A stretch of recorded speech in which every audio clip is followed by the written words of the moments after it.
Bismillahirrahmanirrahim. Assalamualaikum warahmatullahi wabarakatuh. Alhamdulillahi rabbil alamin. Wabihi nasta'in ala umuri dunya waddin. Sallallahu wasallam ala nabiyyina Muhammadin wa ala alihi wa ashabihi wa man sara ala nahjihi wa iktafa bi atharihi wa da'a bi da'watihi wa istanna bi sunnatihi ila yaumiddin. سبحانك لا علم لنا إلا ما علمتنا إنك أنت العليم الحكيم رب اشرح لي صدري ويسر لي أمري واحلل عقدة من لساني يفقه قولي ولا حول ولا قوة إلا بالله العلي العظيم أما بعد. Alhamdulillah, panjatkan kesyukuran kepada Allah Subhanahu Wa Taala atas nikmat dan juga limpahan kurniaan Allah Subhanahu Wa Taala kita dapat bertemu dalam kuliah Asma'ul Husna, Asma'ullahil Husna, yang mana kita akan menyambung perbahasan nama Allah yang maha indah dan mempunyai sifat-sifat ketinggian, iaitulah nama Allah Al-Ilah. Jadi sudah berlalu, alhamdulillah, perbahasan kita berkenaan dengan ayat-ayat Al-Quran yang menjelaskan konsep uluhiyah, konsep ilahiyah, konsep ketuhanan, konsep Tuhan yang berhak disembah, konsep Tuhan yang satu-satunya Tuhan yang berhak disembah, satu-satunya Tuhan yang seharusnya hamba-hambanya itu memusatkan peribadatan,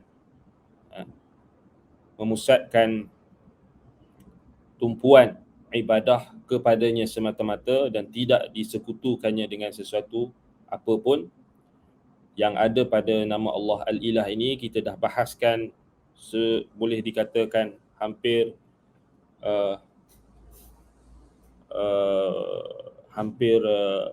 keseluruhan ayat-ayat Al-Quran yang kita kongsikan sebelum ini, yang mengisyaratkan tentang makna Al-Ilah, makna nama Allah Al-Ilah. Jadi yang kelas sebelum ni maknanya kita dah senaraikan ayat-ayat Al-Quran dan tafsiran daripada ulama salaf berkenaan dengan makna nama Allah Al-Ilah dari sudut apa yang Allah Ta'ala sebutkan dalam Al-Quran, dari sudut konteks apa yang Allah Ta'ala nak supaya kita faham. Jadi kita dah lihat sebelum ni. Jadi bagi mereka yang baru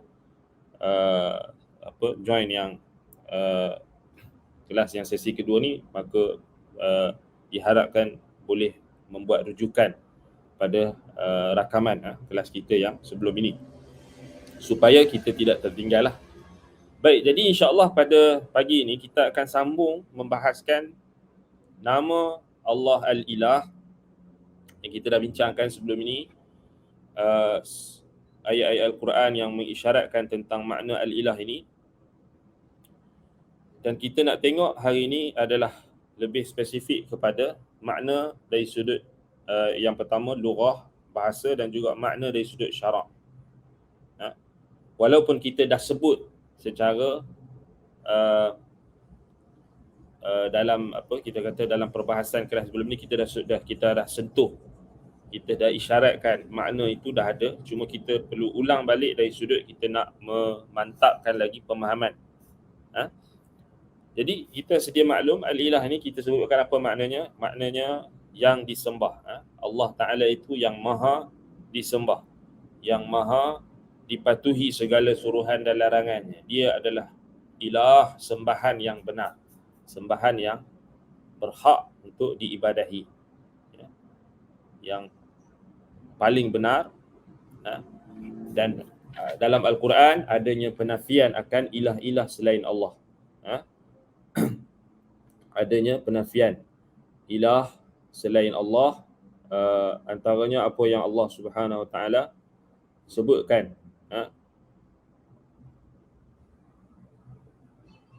dalam Al-Quran, dalam surah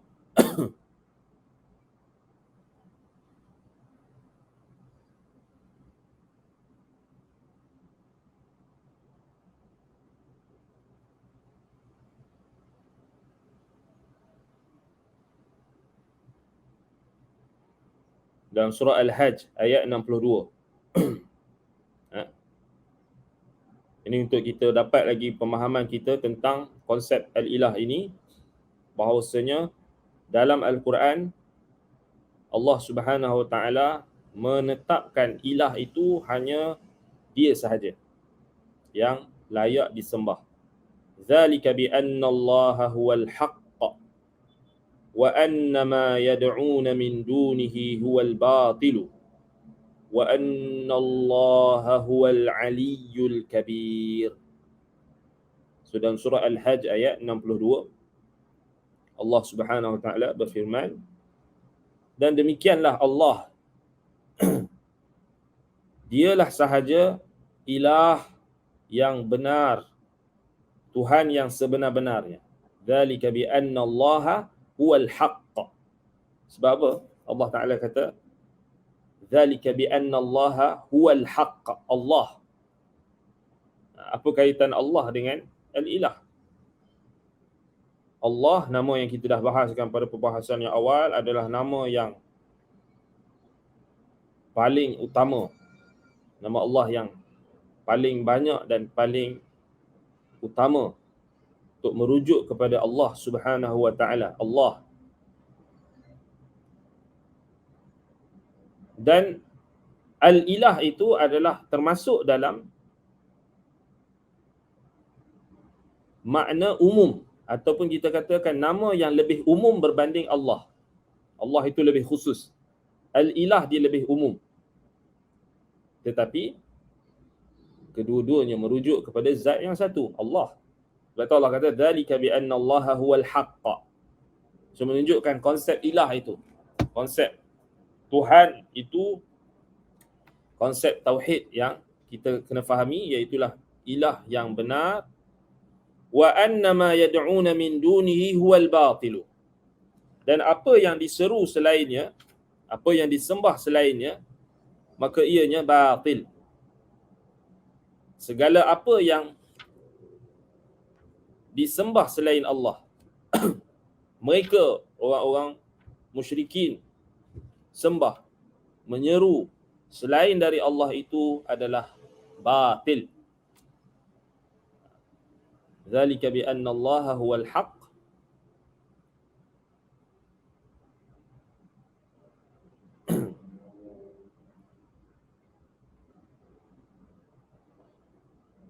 wa anna ma yad'una min dunihi huwal batil. Zalika, kata Muqatil ibn Sulaiman, yakni hadha, ini, alladhi fa'ala dhalika yadullu ala tauhidihi bisun'ihi. Tengok pada ayat sebelum tu, ayat 61, ayat sebelumnya 60, dhalika bi anna Allah yulijul laila fin nahar wa yulijul nahara fil lail wa anna Allah sami'un basir. Maknanya Allah Ta'ala ceritakan tentang urusan Allah, yakni Allah SWT yang mencipta siang dan malam, dan Allah SWT yang mempermudahkan segala urusan makhluknya. Jadi kata Muqatil bin Sulaiman, apa yang Allah Ta'ala sebutkan tentang urusannya yang mentadbir urus alam, maka itu menunjukkan tauhid. Dzalika yadullu ala tauhidihi atau tauhidihi bisun'ihi. Maknanya apa yang Allah Subhanahu Wa Taala lakukan, apa yang Allah Taala cipta, apa yang Allah Taala urus tadbir alam, apa yang Allah Taala hiaskan di langit, apa yang Allah Ta'ala jadikan siang dan malam silih berganti, apa yang Allah cipta antara langit dan bumi, dan di antara keduanya, itu adalah dalil menunjukkan keesaannya. Yadullu ala tauhidihi bisun'ihi. Dengan seluruh apa yang Allah Ta'ala cipta itu, itulah tauhid. Menunjukkan dia Maha Esa. Menunjukkan dia adalah ilah yang hak. Menunjukkan dia adalah sembahan yang satu-satunya berhak disembah. Bi anna Allah huwal haqq.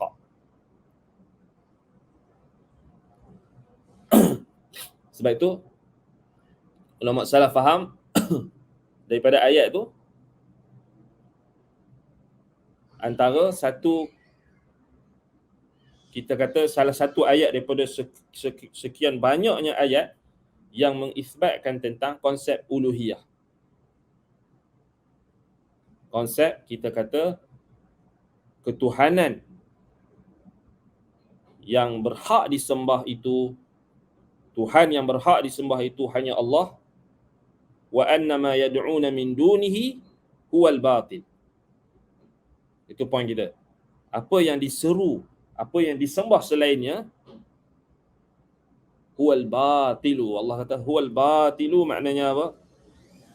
Kata Mujahid Ibn Jabr Al-Makki rahimahullah ta'ala, syaitan. Batilun huwa syaitan.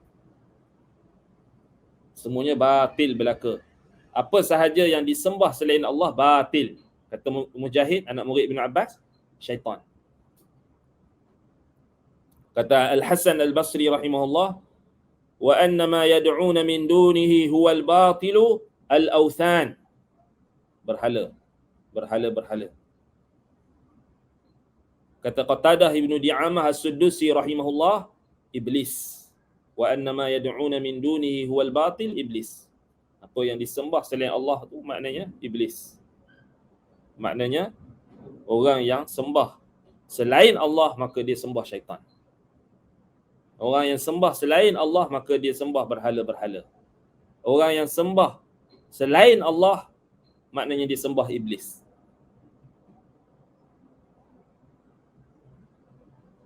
Sesiapa sahaja yang tak sembah Allah, ilahul haq, ilah,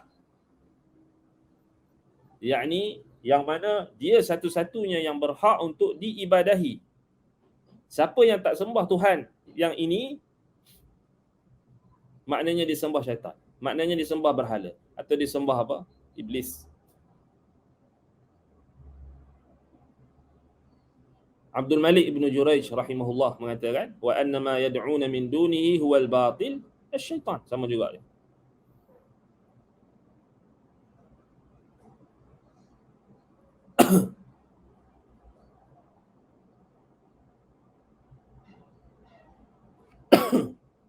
Wa annama yad'una min dunihi, kata Muqatil bin Sulaiman, yakni ya'buduna min dunihi minal alihah huwal batil alladhi laysa bi syai'in wa la yanfa'uhum ibadatuhum. Mereka yang menyembah selain Allah daripada sembahan-sembahan, maka itu kata Allah adalah batil, huwal batil, kebatilan. Alladhi laysa bi syai'in, yang tiada apa manfaat sikit pun. Wala yanfa'uhum ibadatuhum, dan tidak bermanfaat ibadah mereka itu kalau mereka palingkan kepada selain Allah. Wa anna Allaha huwal aliyyul kabir. Bahwasanya Allah Ta'ala maha tinggi lagi maha besar. Kata Muqatil bin Sulaiman, thumma 'azzama nafsahu tabaraka ismuhu. Kemudian Allah Ta'ala mengagungkan zatnya, mengagungkan dirinya dan namanya. Wallahu huwal aliyyul kabir. Kata Yahya bin Salam, la syai' akbar min. Tidak ada sesuatu perkara pun yang lebih besar daripadanya. Allah Ta'ala akbar, a'zam, yang maha agung, yang maha besar. Tiada yang lebih besar daripadanya. So itu maknanya di sini, antara ayat yang menjadi usul ataupun dalil yang menunjukkan terbatalnya sembahan-sembahan selain Allah. So kita kena faham, al-ilah ni maknanya memang dia sahaja Tuhan. Al-ilah. Wa annama yad'una min dunihi huwal batil. Sebab kita dah bincang sebelum ni, makna al-ilah apa? Al-ma'bud, yang disembah. Nama Allah al-ilah maknanya yang disembah. Dan apa yang disembah selain Allah, maka ianya batil.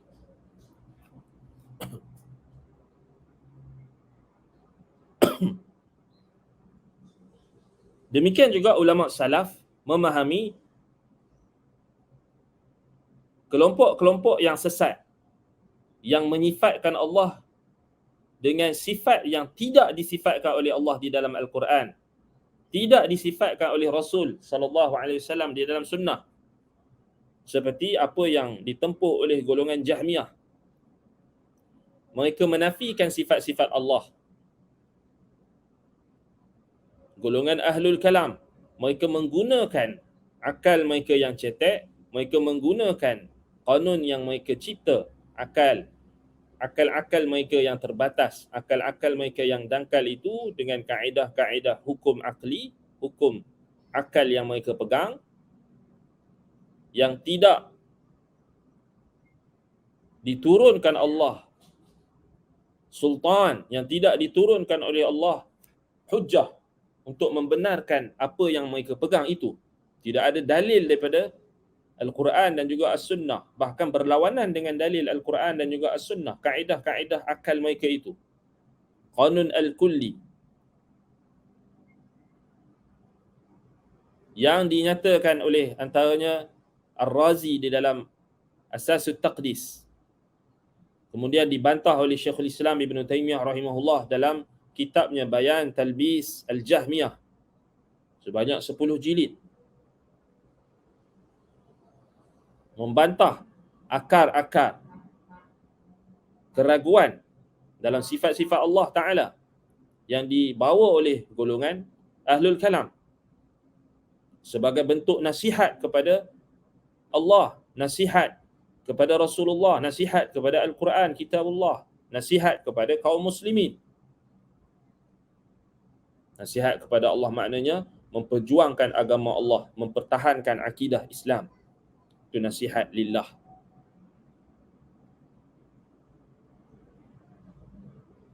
Ad-din nasihah. Inna din nasihatun. Ad-dinu nasihah. Sesungguhnya agama itu nasihah. Apa maksud nasihah? Apa maksud nasihat? Maknanya kemurnian. Maknanya keikhlasan. Maknanya keinginan si pemberi nasihat agar yang dinasihati itu mendapat kebaikan. Cuma bila Nabi SAW bagi tahu nasihat itu untuk Allah, lillah, wali rasulihi, wali kitabihi, wali a'immatil muslimin, wa ammatihim. Nasihat itu untuk Allah, apa maksud dia? Nasihat untuk Allah tu maknanya tauhid. Kerana itulah tuntutan yang Allah Ta'ala kehendaki daripada kita. Hak yang paling wajib ke atas makhluk. Haqqullahi 'alal ibad. Tauhid. Maknanya kita memperjuangkan tauhid. Itu nasihat kita kepada Allah. Maknanya kita mengikhlaskan amalan kita. Maknanya kita memurnikan amalan kita kerana Allah Ta'ala. Kita menyeru kepada tauhid. Kita menyeru kepada ibadah hanya kepada Allah Subhanahu Wa Ta'ala. Itu nasihat kepada Allah. Tidak mensyirikkannya dengan sesuatu apa pun. Melaksanakan perintahnya. Menjauhi larangan-larangannya.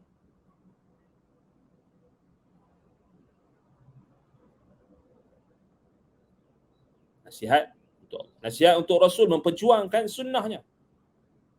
Beriman dengan apa yang disampaikannya. Mengamalkan apa yang disampaikan oleh Nabi SAW. Membela agamanya. Nasihat untuk Rasul, memperjuangkan sunnahnya, mengamalkan sunnah, menyebarkan sunnahnya.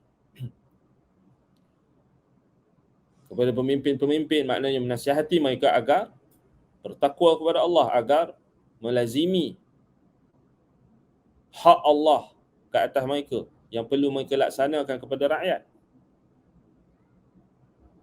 Nasihat kepada kaum muslimin secara umumnya maknanya menunjukkan kepada mereka jalan-jalan kebaikan, jalan-jalan kebenaran. Menunjukkan kepada mereka perkara yang dapat memberi manfaat untuk dunia dan akhirat mereka. Menjauhkan mereka daripada perkara yang boleh memudaratkan dunia dan akhirat mereka. Itu nasihat untuk kaum muslimin. Tauhid. Semua itu adalah tuntutan akidah kita, tuntutan ibadah.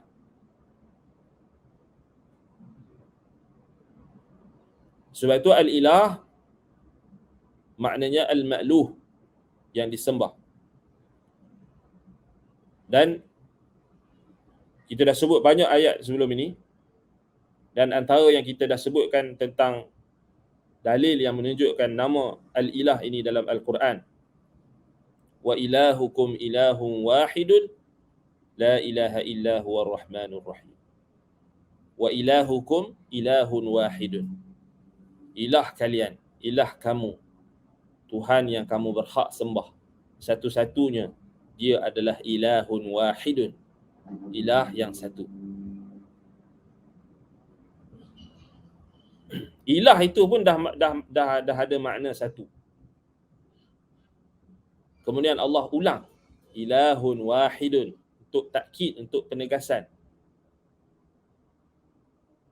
La ilaha illahu, Allah ulang lagi. Tiada ilah yang berhak disembah melainkan dia. Huwar Rahmanur Rahim.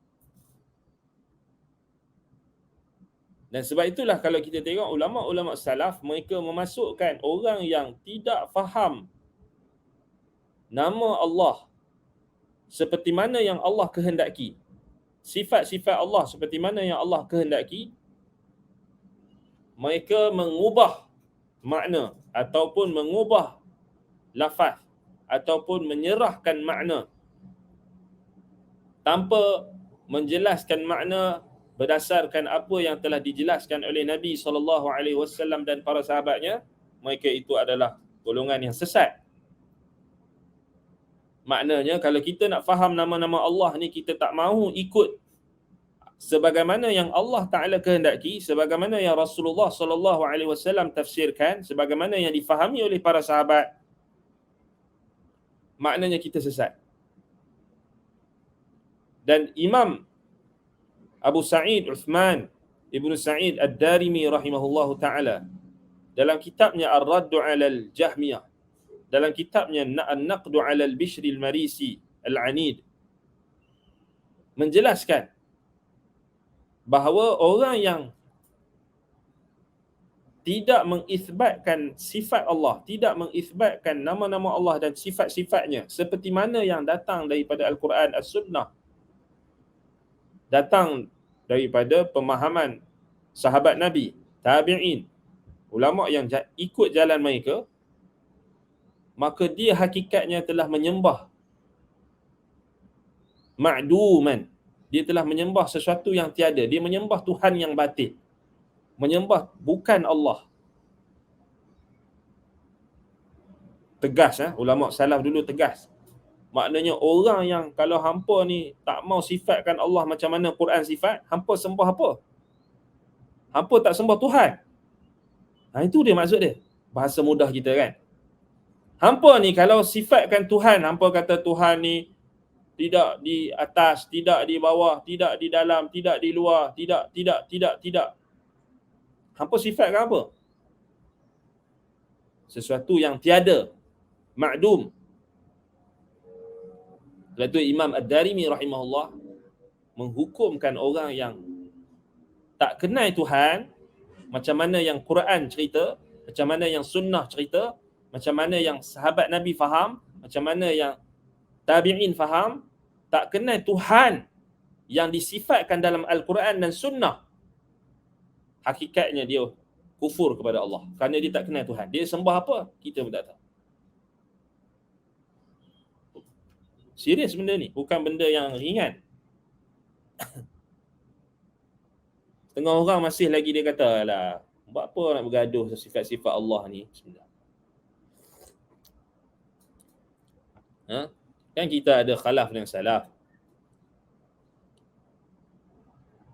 Khalaf dan salaf kan ada perbezaan. Oh, dia buat main macam tu susah. Itu memang bahaya.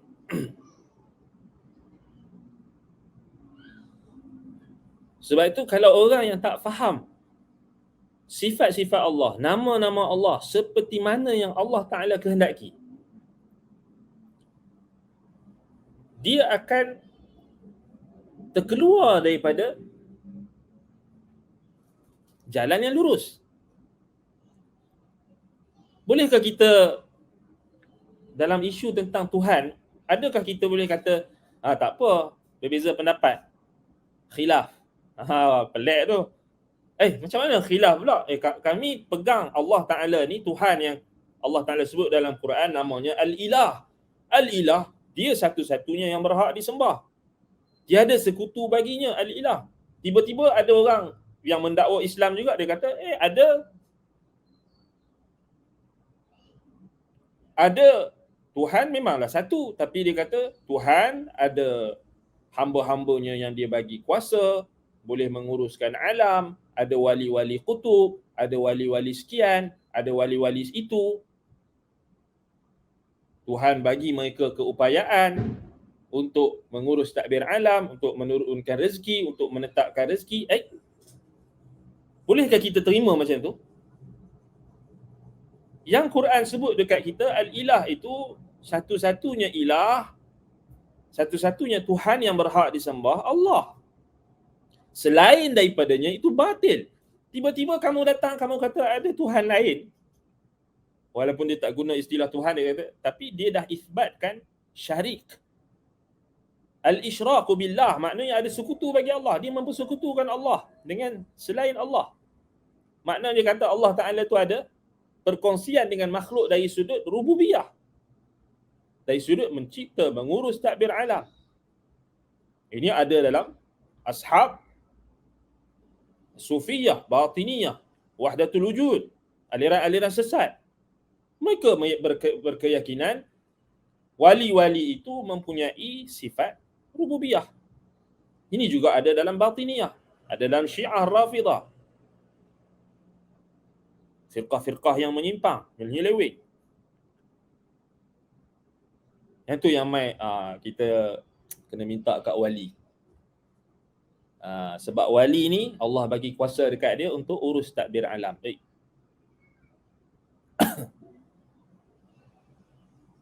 Mereka tak boleh beza antara Tuhan dengan makhluk dari sudut itu. Mereka samakan.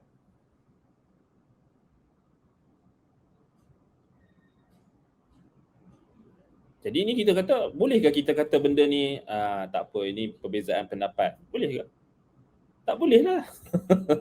Maknanya kalau kamu kata macam tu, Tuhan yang saya sembah, Tuhan yang aku sembah dan kamu sembah berbeza. Sama juga kalau kita kata, sifatkan Tuhan kamu yang kamu sembah kepada aku. Dia pun sifat. Allah itu tidak di atas, tidak di bawah, tidak di dalam, tidak di luar, tidak bertempat, tidak sekian, tidak di atas arasy, tidak di langit, tidak. Kita kata macam mana kau sifatkan Tuhan macam tu? Tuhan yang kau sifatkan dengan ketiadaan, semuanya tiada. Itu Tuhan apa? Sebab tu kita isbatkan dengan apa yang Al-Quran sebut. Allah Ar-Rahmanu 'alal 'arsy istawa.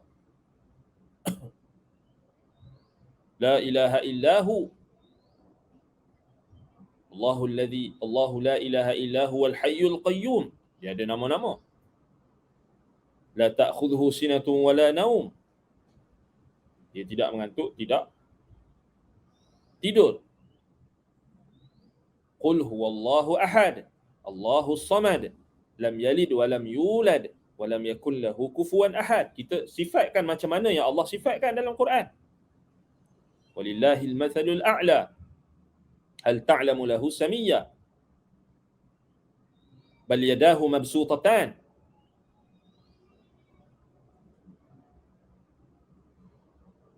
Nabi SAW sifatkan Allahu fis sama'.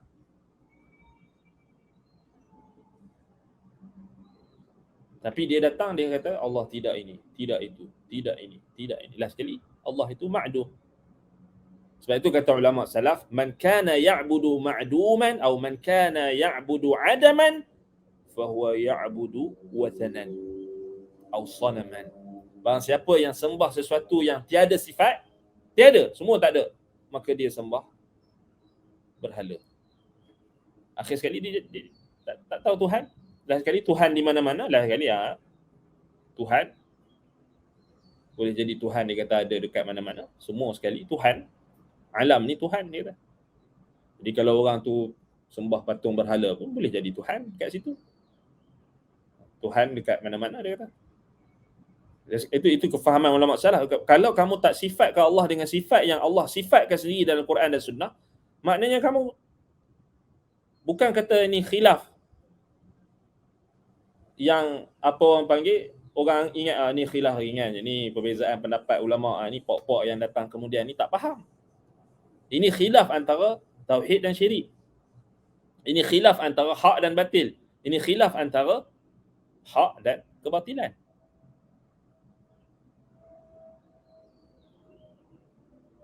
Jadi itu kena faham. Sebab apa? Ulama salaf dulu mereka karang kitab tauhid ini. Kalau kita tengok bila datangnya kesesatan dalam berkenaan dengan sifat-sifat Allah Ta'ala, ditakwilkan sifat Allah, ditahrifkan, diselewengkan sifat-sifat Allah, ditakwilkan. Makna ditakwilkan, maknanya ditafsirkan mengikut tafsiran yang berbeza sama sekali dengan tafsiran Nabi SAW dan para sahabat. Diselewengkan makna. Lalu bangkit ulama-ulama mengarang kitab tauhid yang memberikan nasihat dan memberikan peringatan. Contohnya Imam Ibn Khuzaimah mengarang kitab tauhid untuk mengisbatkan sifat. Imam Ibn Khuzaimah wafat dalam 311 Hijrah. Ulama bangkit karang kitab tauhid. Imam Ibn Mandah sama juga. Kemudian Imam Al-Bukhari mengarang kitab Khalq wa Af'alil Ibad untuk membantah Jahmiyah. Nyelewengan dalam asma' wa sifat ni bukan baru. Tapi kita pelik orang zaman sekarang ni dia kata khilaf. Tak payah bising-bising lah kamu ni. Ustaz ni. Orang dah bahas lama dah benda ni. Selesai dah perbezaan antara Salafiyah dan Asy'ariyah ni. Tak penting pun. Tak penting apa? Inilah yang menjadi punca orang buat syirik tu. Yang kamu duk buat perkampungan sunnah tu. Kamu pergi ke perkampungan sunnah, kamu nak bantah syirik khurafat, inilah punca dia. Pasal mula tak isbat sifat-sifat Allah. Lepas tu bawa kepada syirik dalam ibadah. Bukan datang tiba-tiba macam tu. Orang sembah kubur tu bukan terus-terus dia nak sembah kubur, bukan. Dia ada faktor, dia ada punca dia. Punca dia tu kita kena kaji. Apa kaitan dia dengan menafikan sifat-sifat Allah? Ada kaitan. Kerana tak kenal Tuhan. Tak kenal sifat-sifat Allah. Akhir sekali, mencari selain Allah untuk ditujukan pengharapan, untuk ditujukan al-khawf, ketakutan, war-raja, pengharapan, ibadah, ditujukan kepada selain Allah. Last sekali pergi cari wali, pergi cari kubur, minta dekat tok wali dan kubur atas i'tiqad mereka itu ada kelebihan, ada kedekatan dengan Allah, boleh mendekatkan doa-doa kepada Allah. Sama syubhat macam syubhat kaum musyrikin.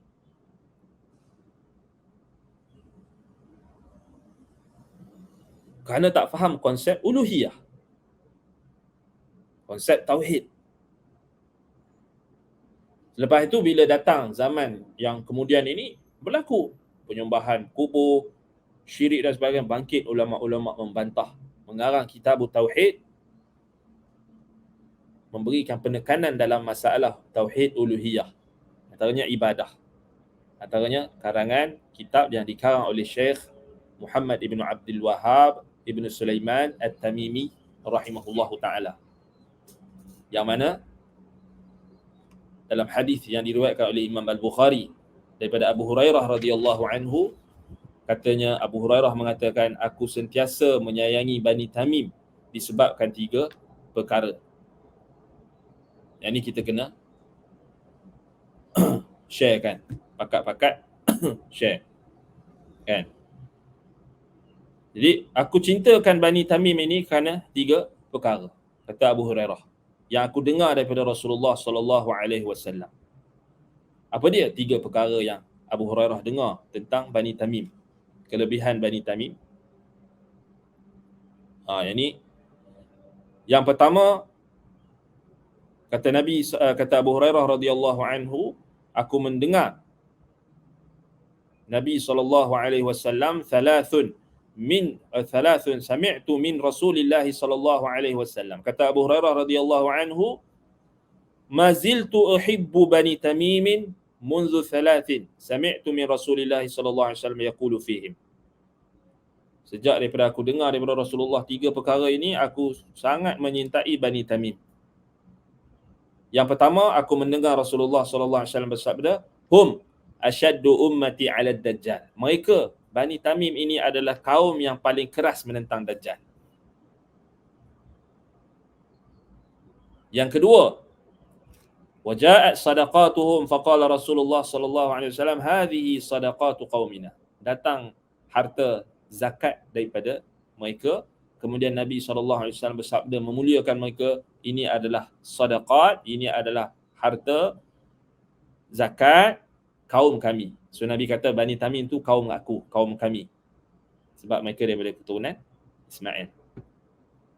Dan yang ketiga, kata Abu Hurairah, kanat sabiyatun minhum inda Aisyah.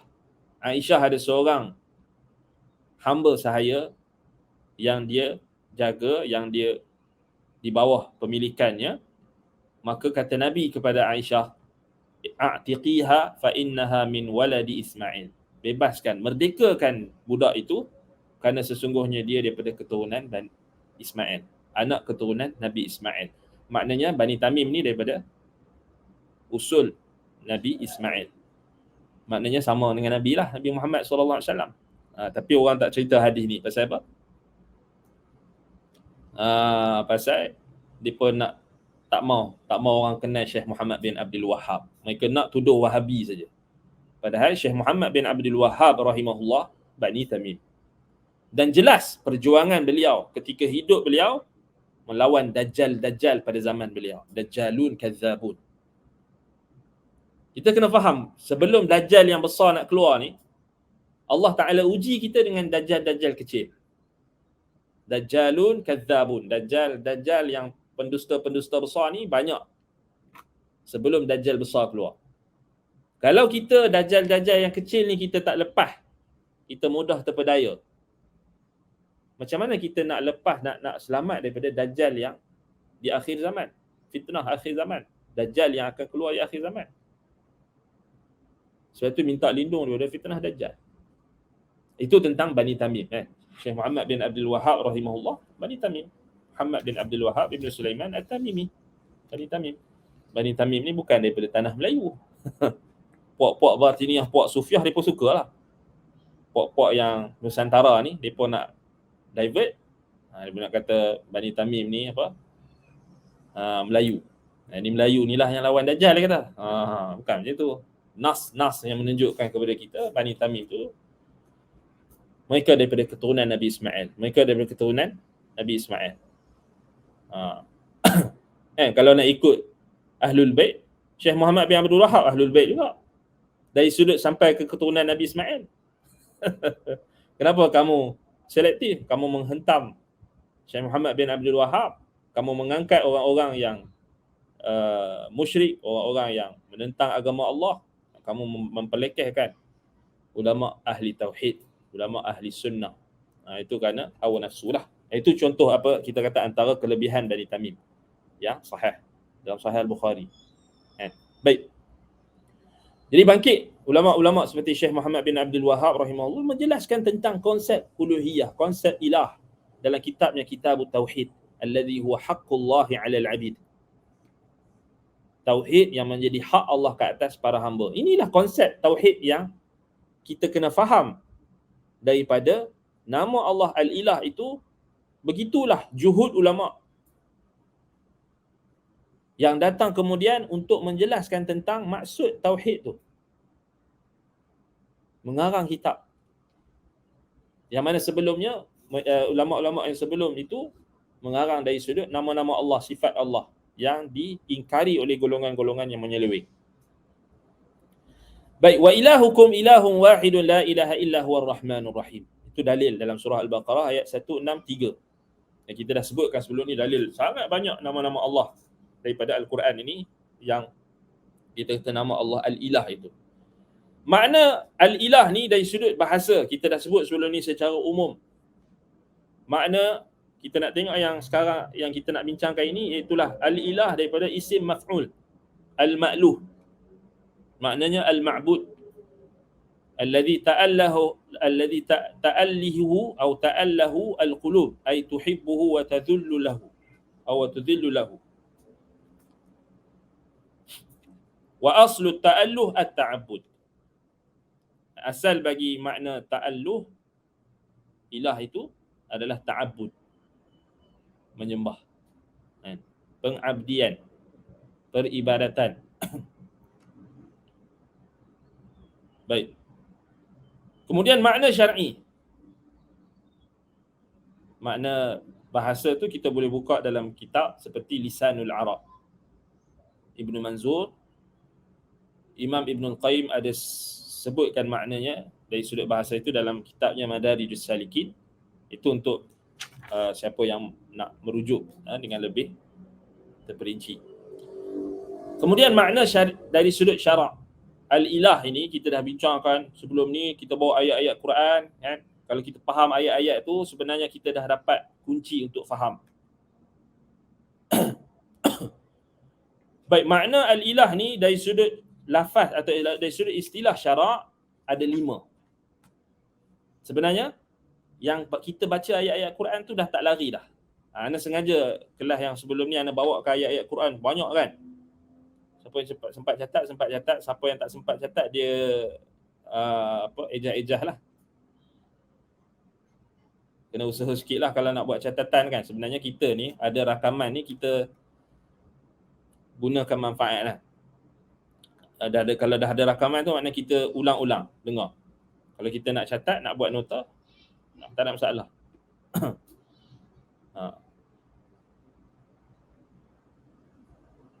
Jadi minggu lepas ada permintaan daripada sahabat kita minta supaya anda tulis kan. Sebenarnya bukan anda tak nak tulis. Sebelum ni kelas-kelas ni anda dah tulis.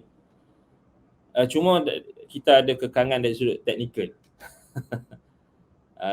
Kita nak tulis boleh, tapi cuma teknikal. Kita guna admin kelas kita ni, kita tak guna Zoom, tapi kita guna StreamYard ni. Jadi dia tak boleh, dia tak ada apa panggil, tak ada whiteboard. Tak boleh, dia tak ada features tu, tak ada. Jadi kita nak share pun tak boleh. Dia bukan tak nak tulis. Sebelum ni kita tulis boleh, tapi ada masalah teknikal tu kita tak boleh. Tapi nanti ada kuliah fizikal nanti, kat bangunan baru nanti ada kot papan. Kelas fizikal nanti kan. Mudahlah. InsyaAllah kita doakan dipermudahkanlah untuk pembukaan kelas-kelas fizikal ni balik untuk dipermudahkan Allah, untuk bagi kita semangat bagi mereka yang berkemampuan untuk hadir, untuk datang secara fizikal ke yayasan taklim nanti. Kita pakat-pakat doa lah, pakat-pakat support, pakat-pakat doa, minta Allah pemudahkan urusan untuk kita dah lama kan, maknanya kelas secara online ni dah 3 tahun. Tak sedar dah 3 tahun dah. Nak masuk 3 tahun dah. Daripada 2020 sampai tahun ni 2023 tahun. So memang agak orang panggil perlukan dia nak transisi pertukaran tu antara online kan nak ke fizikal tu memang agak berat sikit bagi sebahagian orang, bagi orang yang berjauhan, orang yang ada duduk di jauh dan sebagainya, memang kita tak nafikan. Tapi bagi mereka yang berdekatan, yang berhampiran, yang berkemampuan dan berhampiran, maknanya itu yang kita kata perlukan mujahadah. Sama juga orang yang berada di jauh pun kan, nak datang kelas fizikal memang agak perlukan juhud, perlukan ijtihad, perlukan kesungguhan, perlukan al-hirsu wal himmah, semangat dan juga keazaman kan. Tapi ala kulli hal ialah kita pakat-pakat doa lah Allah Taala jadikan situasi itu adalah memberikan manfaat kepada sama ada mereka yang boleh datang ke fizikal dapat manfaat dan orang yang mendengar melalui online pun dapat manfaat. Tapi secara umumnya kita katakan pengajian secara online tu tetap diteruskan. Anda dapat maklumat akan diteruskan. Jangan risau kan, akan diteruskan. Kelas-kelas kita akan teruskan kan. Tetap akan ada. Sebab kita memang tak boleh nafikan tentang perkuliah secara online ini, kita tak boleh nafikan dia punya impak. Dari sudut dia ada pros and contrast kan, physical dengan yang online.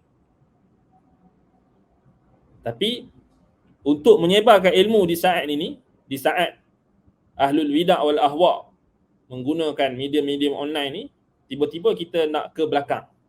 Nak ke belakang maknanya tak apalah, kita biar kita tak buat online dah. Kita buat fizikal saja, online kita biar. Tak, maksudnya kita kena lihat.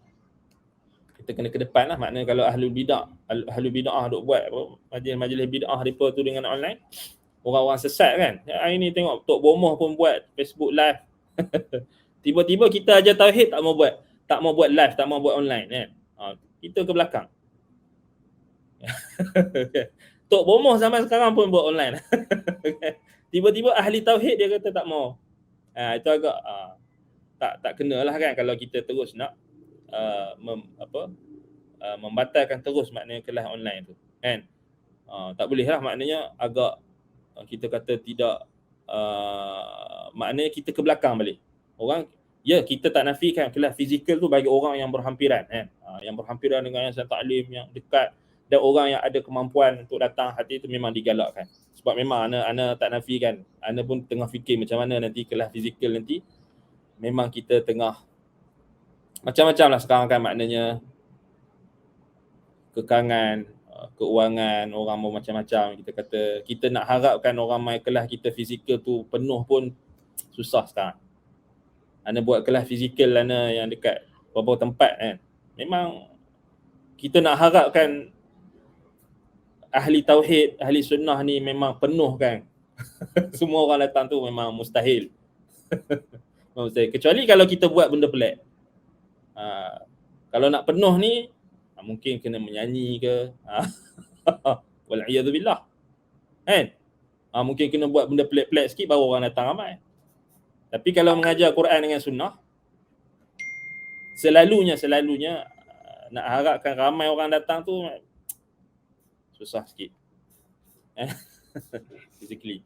Baik, ala kulli hal kita doakan kemudahan pada pusat-pusat pengajian, tak kira lah bukan di Yayasan Taklim saja, bahkan di pusat-pusat pengajian sunnah, pengajian Islam yang menyeru kepada pengajian agama yang berdalil, bersumberkan daripada dalil Quran dan sunnah, mengikut manhaj salafus salih. Kita doakan semoga Allah Ta'ala mempermudahkan. Baik, jadi makna dari sudut istilah, yang pertama dia ada 5 makna. So hari ni kita nak fokus pada 5 makna ni saja. Sebab kita ayat Quran dah sebut sebelum ni kan. Jadi tugas atau homework yang kita kena buat lepas ni, maknanya lepas tuan-tuan dan puan-puan dah habis kelas ni, maknanya tuan-tuan dan puan-puan comparekan saja dengan kelas yang sebelum ni tentang ayat-ayat Quran tu. Buka dan tadabbur. Buka dan tengok terjemahan atau tafsir dan kaitkan dengan makna-makna yang kita sebut. Makna yang pertama, Allah Subhanahu wa taala huwal ilah. Maknanya Allah Taala itu ilah, Tuhan yang berhak disembah, ilahul awwalin wal akhirin. Tuhan golongan yang terawal dan golongan yang terkemudian. Maknanya Allah Taala itu mahbubul ma'budu bihaqqi. Dia adalah Tuhan yang dicintai, yang ditaati, yang disembah, dan dialah Tuhan yang sebenar-benarnya. Allazi ya'buduhu man fis samawati wal ardi. Dia disembah di langit dan di bumi. Allah Ta'ala sebut dalam surah Az-Zukhruf ayat 84. Wa huwal ladzi fis sama'i ilahun wa fil ardi ilahun wa huwal hakimul alim. Dan dialah Allah alladzi fis sama' ilahun. Di langit ilah. Di langit dia disembah. Itu maksud wa huwa alladhi fis sama'i ilahun. Dialah Allah yang di langit dia disembah. Wa fil ardi ilahun, dan di bumi dia disembah. Wa huwal hakimul alim, dan dia maha bijaksana lagi maha mengetahui. Nampak?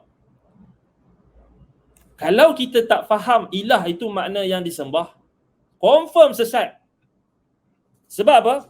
Kalau kita buka dalam tafsir Ibn Kathir dan juga dalam surah Al-An'am, Imam Ibn Kathir rahimahullah, bahkan ulama salaf memang berhadapan dengan golongan sesat. Mereka mentafsirkan ilah itu sebagai Tuhan yang mencipta saja. Jadi bila kita baca ayat ni, dia terjemah jadi apa? Dia kata, dan dialah di langit Tuhan dan di bumi Tuhan. Dipaham? Di langit ada Tuhan, di bumi ada Tuhan. Sesat tak? Sesat. Kufur. Wal'iyadu billah. Sebab dia faham ilah tu, dia faham Rabb. Dia tak faham ilah tu, al-ma'luhul ma'budu bil haqq. Al-ma'budu bil haqqi, yang disembah dengan benar. Ilah. Tapi dia faham ilah tu, dia kata Tuhan sahaja. Tuhan yang mencipta saja. Jadi dia faham, ni siapa yang faham macam ni? Golongan Jahmiyah. Sebab tu dia kata Tuhan di mana-mana. Sebab apa dia faham?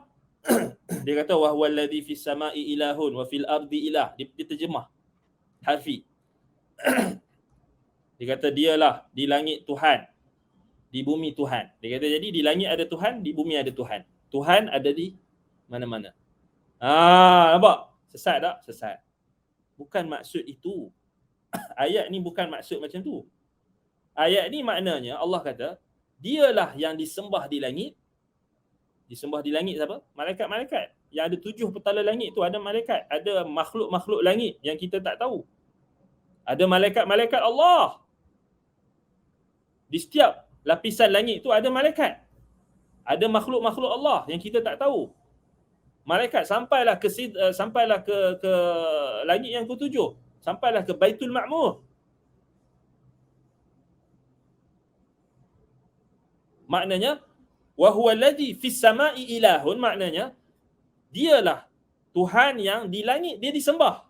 Di langit tu maknanya bukan langit dunia saja, langit kedua, ketiga, keempat, kelima, keenam, ketujuh. Disembah Allah itu. Faham kan? Wa huwa alladhi fis sama'i ilahun, maknanya ilahun yu'bad, yang disembah, ma'bud. Ilah tu makna yang disembah, bukan makna Tuhan saja, bukan makna pencipta saja. Yang disembah. Wa fil ardi ilahun, dan dia di bumi disembah. Di bumi ni dia disembah juga, maknanya seluruh makhluk yang ada di bumi ni menyembah Tuhan yang satu, Allah.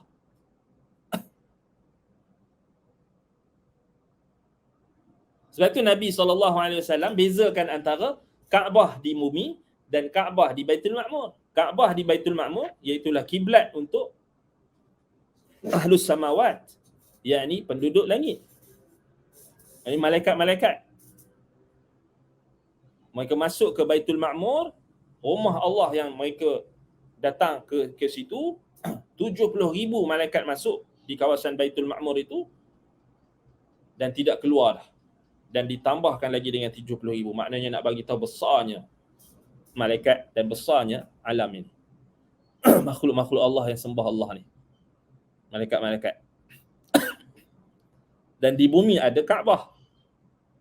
Kita tengah nak musim haji ni. Masuk dah musim haji. Nak masuk Zulhijjah. Kita dah rasa kehangatan ibadah haji itu. Ibadah korban dan ibadah haji bagi orang yang mampu. Disembah di bumi. Itu maksud dia. Bukannya Tuhan itu ada di langit, ada di bumi. Yang difahami macam Jahmiyah faham. Sebab tu ulama bantah. Dia kata pasal mereka tak faham ilah tu. Mereka faham ilah tu, mereka tafsirkan ilah tu pencipta. Jadi Tuhan, ada Tuhan yang pencipta di langit, ada Tuhan di bumi. Itu jadi sama dah macam orang musyrikin yang faham Tuhan ni ada banyak. Ada Tuhan apa? Petir lah, kilat lah, Tuhan pokok lah, Tuhan inilah. Mana ada macam tu. So, itu jadi konsep ilah tu tak faham. Jadi sesat. Jadi kufur, wa'iyadzubillah. Itu yang pertama. Maknanya Allah Ta'ala ini yang disembah oleh penduduk langit dan bumi. Itu maknanya. Yang kedua, Allah Ta'ala dialah yang disembah dengan ditujukan kecintaan, kerendahan, kehinaan, ketakutan, pengharapan, pengagungan dan ketaatan. Hubban, kecintaan. Sembah tu apa maksud sembah? Dia disembah tu maknanya, ni kita kena faham. Dia disembah itu maknanya seluruh bentuk pertama kecintaan ditujukan kepada dia. Zullan, penghinaan, kerendahan ditujukan kepadanya. Khaufan, ketakutan ditujukan kepadanya. Warajaan, raja maknanya pengharapan ditujukan kepadanya. Ta'ziman, pengagungan ditujukan kepadanya. Wa ta'atan, ketaatan ditujukan kepadanya. Itu maksud al-ilah. Maksud al-ilah yang kedua maknanya kita menumpukan kecintaan kita, kerendahan, kehinaan diri kita, ketakutan, pengharapan, pengagungan, ketaatan hanya kepada Allah. Itu makna ilah. Maknanya makhluk yang sembah dia, mereka menujukan hubban, zullan, khaufan, rajaan, ta'ziman, ta'atan. 6 perkara ni. Yang ada dalam makna dalam kalimah tauhid la ilaha illallah. Syarat la ilaha illallah, gigi bagi kalimah tauhid, gigi bagi kunci syurga. Sebagaimana yang ditafsirkan oleh Wahab ibn Munabbih. Imam Wahab ibn Munabbih mentafsirkan syarat kalimah tauhid, syarat-syarat kalimah tauhid itu dengan diumpamakan seperti gigi-gigi yang ada di kunci. Kunci syurga kan. Kalimah tauhid tu kunci syurga. Kita nak masuk syurga kena tauhid. Ada kunci dia. Kunci dia tu kalimah tauhid. La ilaha illallah. Ada rukun dia. Nafi dan isbat. Nafi dan isbat tadi kita dah baca ayat dalam yang apa? Yang awal tadi. Itu ada nafi dengan isbat. Zalika bi anna Allah huwal haq wa anna ma yad'una minhu min dunihi huwal batil. Betul tak? Kita isbat Allah Ta'ala saja yang berhak disembah dan kita nafikan sembahan selainnya. Semuanya batil. Itu rukun. Rukun tauhid. Rukun kalimah la ilaha illallah. Kemudian kalimah tauhid itu ada syarat-syarat dia. Syarat-syarat itu diumpamakan macam kalimah tauhid diumpamakan macam kunci. Syarat-syarat yang ada pada kalimah tauhid itu diumpamakan macam gigi-gigi yang ada pada kunci. Sebab tu Wahab bin Munabbih kata, kalau kunci tak ada gigi, macam mana nak buka pintu? Betul lah kan? Kunci mesti kena ada gigi. Kalau tak, kunci pintu tu tak boleh buka. Bismillah.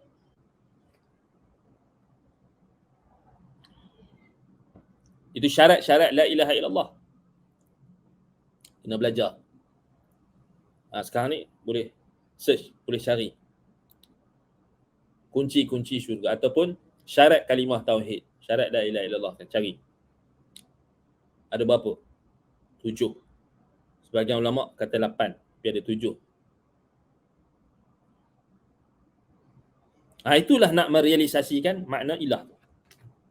Kita kata 6 yang ada dalam ni, kita jangan terkeliru dengan itu. Kita kata apa? dari sudut pengajian lah, maknanya dari sudut pembelajaran. Ulama nak mudahkan kita faham. Kita faham yang macam yang disebutkan, apa yang kita sebutkan ini pun, maknanya maksud ilah itu, hamba itu menumpukan 6 perkara. Kecintaan, kerendahan, ketakutan, pengharapan, pengagungan dan ketaatan. 6 perkara. Itu maksud ilah, maknanya hamba-hamba menumpukan 6 perkara tu kepada dia. Maknanya selain dia tak ada benda tu. Maknanya selain daripada Allah tidak terhimpun ke 6 perkara tu. Melainkan orang yang syirik, musyrikin. Sebab itu Allah Ta'ala sebut dalam Quran, wa minan nasi man yattakhidhu min dunillahi andadan yuhibbunahum ka hubbillah walladzina amanu ashaddu hubban lillah. Ada sebahagian orang, minan nas, ada sebahagian manusia menjadikan minan nasi man yattakhidhu min dunillahi andada, menjadikan selain Allah sebagai sekutu-sekutu, sebagai sembahan-sembahan mereka. Yuhibbunahum ka hubbillah, mereka menyintai sembahan-sembahan mereka itu seperti mereka menyintai Allah. Walladzina amanu asyaddu hubban lillah, tapi orang beriman mereka sangat-sangat menyintai Allah. Maknanya mereka menumpukan cinta mereka, mahabbah mereka, kecintaan mereka itu hanya kepada Allah. Mereka letakkan kecintaan mereka yang hakiki, yang murni hanya kepada Allah. Itu orang beriman. Sebab itu kita tak boleh lebihkan cinta makhluk berbanding cinta Allah. Allah yang paling tinggi sekali dalam hidup kita. Even Nabi Muhammad pun tak boleh kita samakan kecintaan kita kepada Nabi Muhammad tu, kita letakkan selevel dengan Allah. Kalau tak, kita syirik. Sebab Nabi Muhammad bukan Tuhan. Nabi Muhammad SAW Abdullah wa Rasuluh, hamba Allah dan Rasulnya.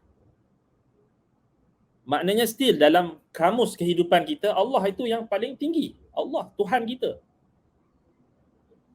Dia cipta kita. Dia bagi rezeki dekat kita.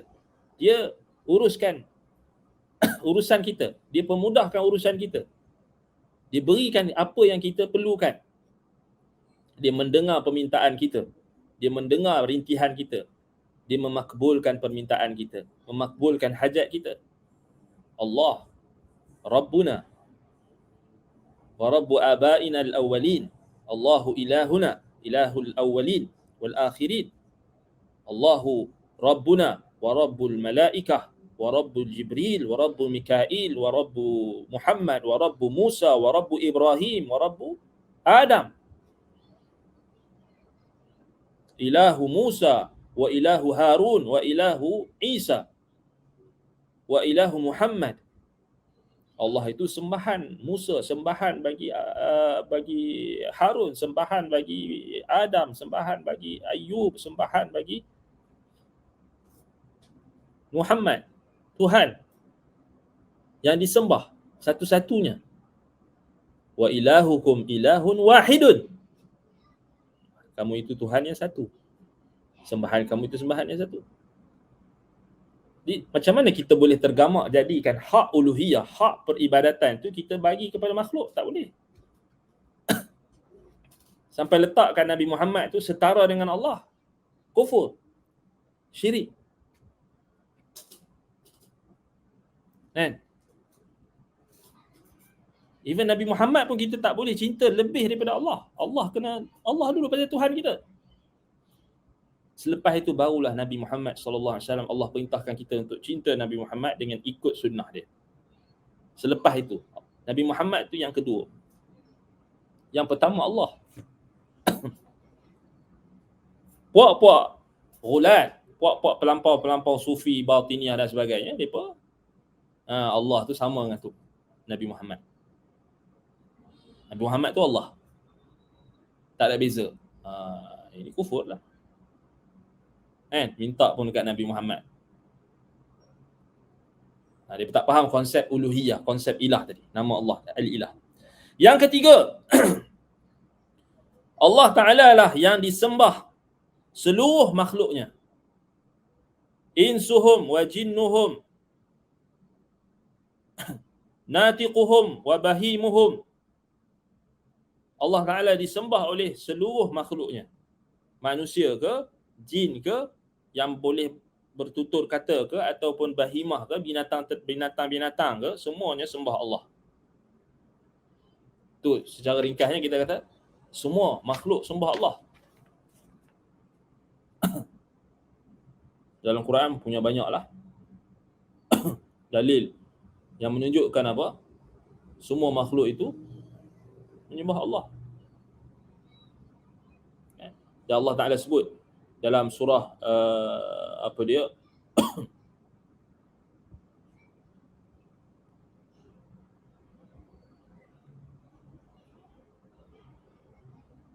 Dalam surah Maryam, dalam surah An-Nisa, dalam surah Al-Isra,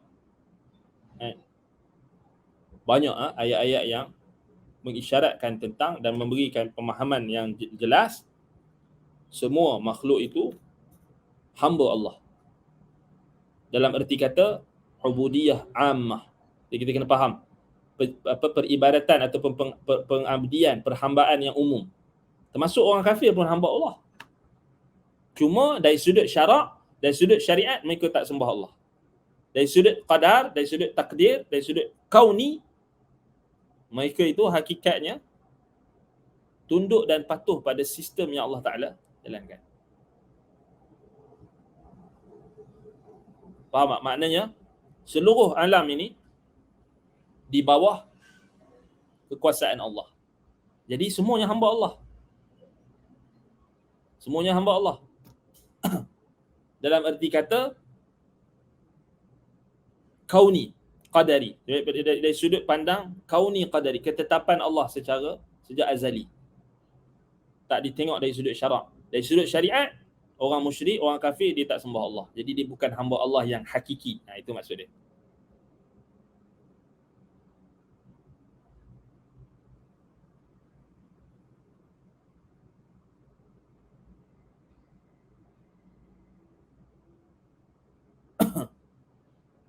Baik.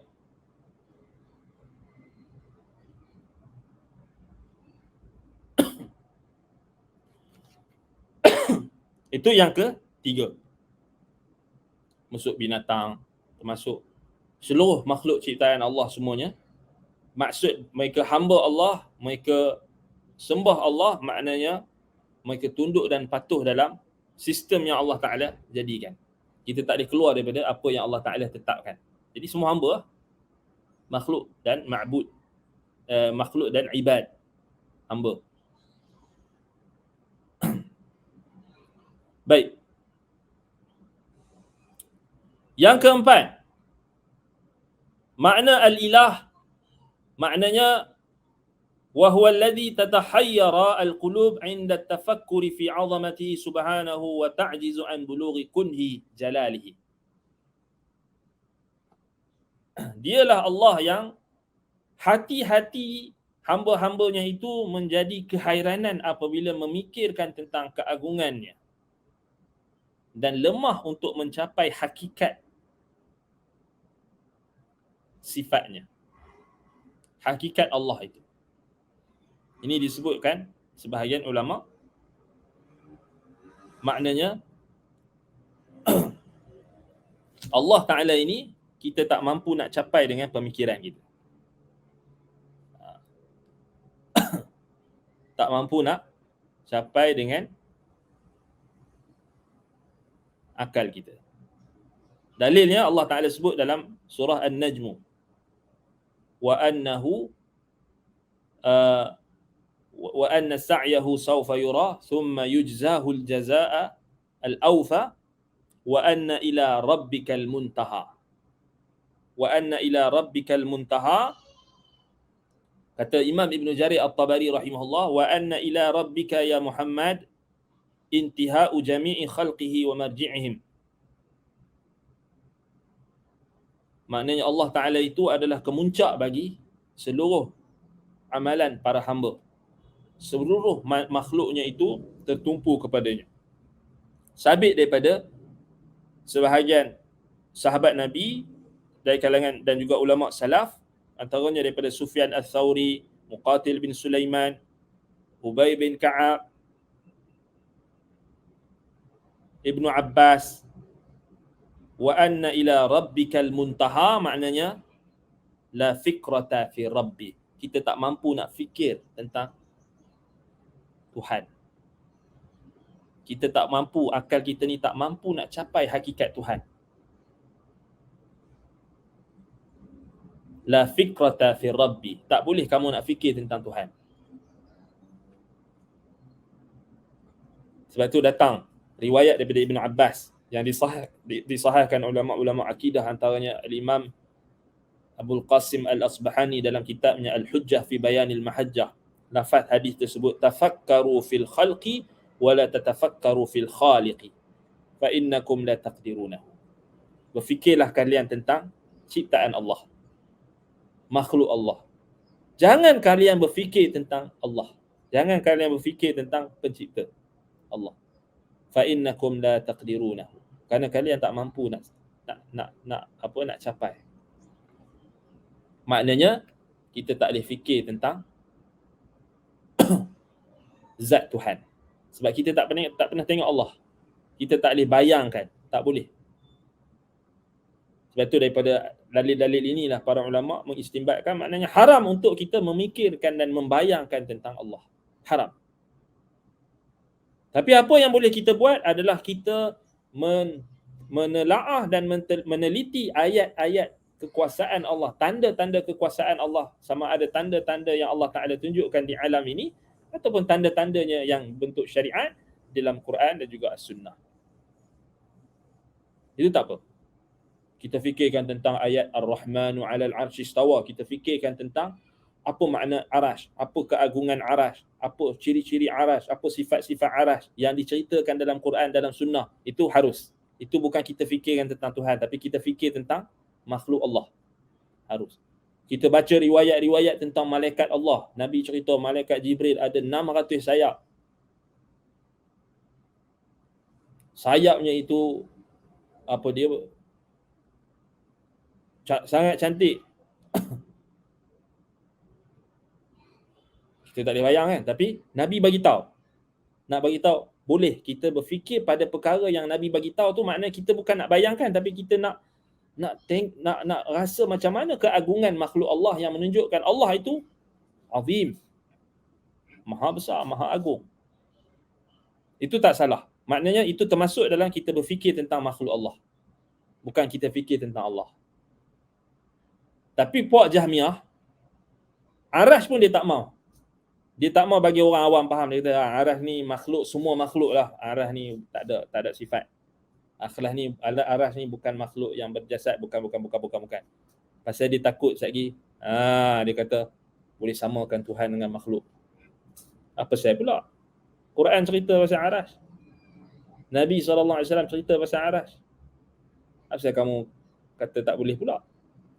Kan? Kita dilarang untuk fikir tentang zat Allah. Tapi makhluk-makhluk Allah yang Allah cerita dalam Quran dan Sunnah boleh kita kaji. Makna kaji itu kita kaji dalam ruang lingkup, dalam nas Quran, dalam nas hadis. Maknanya kita baca riwayat. Salah ke? Ulama salah cerita arash ni ada tiang. Nabi Musa AS pernah berpaut pada tiangnya ketika kiamat nanti. Nabi bagi tahu salah satu tiang arash ni dikelilingi dengan malaikat yang ada di sekelilingnya bertasbih memuji Allah. Salah ke kita baca riwayat tu? Riwayat yang sahih.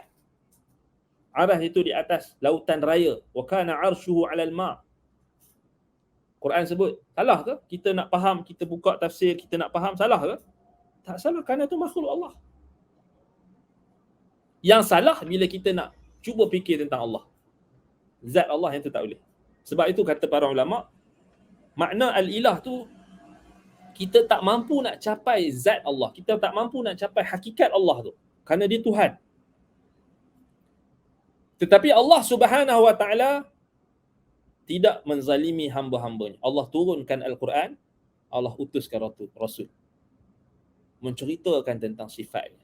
Menceritakan tentang nama-namanya. Jadi apa tanggungjawab kita? Baca Quran. Kaji nama-nama Allah. Baca nama-nama Allah. ta'ammul, perhatikan nama-nama Allah, baca hadis-hadis Nabi SAW yang menceritakan tentang sifat-sifat Allah, menceritakan nama-nama Allah. Salah ke? Puak-puak Jahmiyah, puak-puak Ahlul Bid'ah, dia kata tak boleh. Nanti bawa pada tajsim, nanti bawa menyamakan Allah dengan makhluk. Bukan. Kamu yang menyamakan Allah dengan makhluk, kemudian kamu nak paksa orang untuk menyamakan Allah dengan makhluk juga. Itu maksud yang keempat. Maksud keempat ni balik pada ayat dalam surah An-Najmu ayat 42. Wa anna ila rabbikal muntaha. Dia ada dua tafsir ulama. Yang pertama, seluruh amalan itu kemuncaknya kepada Allah. Maknanya amalan kita di bumi ni, amalan makhluk di bumi ni semuanya akan dinaikkan kepada Allah. Semuanya tertumpu kepada Allah. Maknanya semuanya akan dibalas dan diganjari, dihukumkan oleh Allah. Itu maksud pertama. Tafsir salaf pada ayat ini. Yang kedua, wa anna ila rabbikal muntaha, maknanya la fikrata fi rabb. Kita tak boleh fikir tentang Tuhan. Melainkan kita dah masuk syurga nanti, Allah akan tunjuk. Allah akan bagi orang beriman tengok wajah dia. Waktu tu tengok. Sekarang kat dunia kita tak boleh.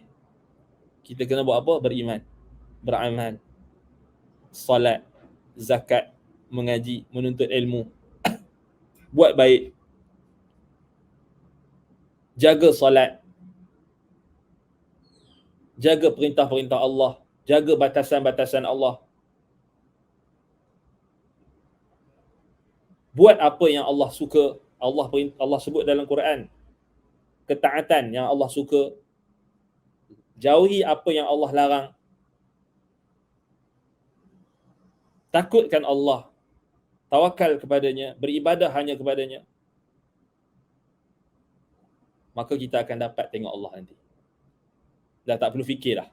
Sekarang ni Allah tak suruh kita fikir tentang dia, tentang zat dia. Jangan. Macam mana Allah nak duk bayang pula? Tak boleh. Haram hukum dia. Sebab Allah kata wa anna ila rabbikal muntaha la fikrata fi rabb. Tak boleh kamu nak fikir tentang Tuhan. Sebab kamu punya akal tak mampu. La taqdirunahu, kata Ibn Abbas. Kamu tak mampu. Sebab akal kamu Allah tak jadikan untuk nak faham tentang zat Allah tu. Kemampuan kamu hanya Allah bagi, Allah turunkan Quran, Allah turunkan kitabnya, kamu ikut kitabnya. Allah utuskan rasulnya, kamu ikut rasulnya. Kamu ikut ulama-ulama yang mengarah dan mengajak kamu untuk mengikuti Rasul sallallahu alaihi wasallam. Dan kamu akan bertemu dengan Tuhan. Nabi sallallahu alaihi wasallam kata dekat para sahabat, "Isbiru hatta talqauni fil haud." Bersabarlah kalian sehingga kalian jumpa aku di telaga. Al-Haud. Kita nak jumpa Nabi. Kita bukan nak jumpa Nabi saja. Kita nak jumpa Allah. Allah Ta'ala sebut dalam Quran, lilladzina ahsanul husna wa ziyadah. Bagi orang-orang yang buat kebaikan, mereka akan mendapat syurga, al-husna. Wa ziyadah, dan mereka akan dapat bonus, tambahan. Kata Nabi SAW, tambahan itu adalah apa? An-nazaru ila wajhillah. Melihat wajah Allah.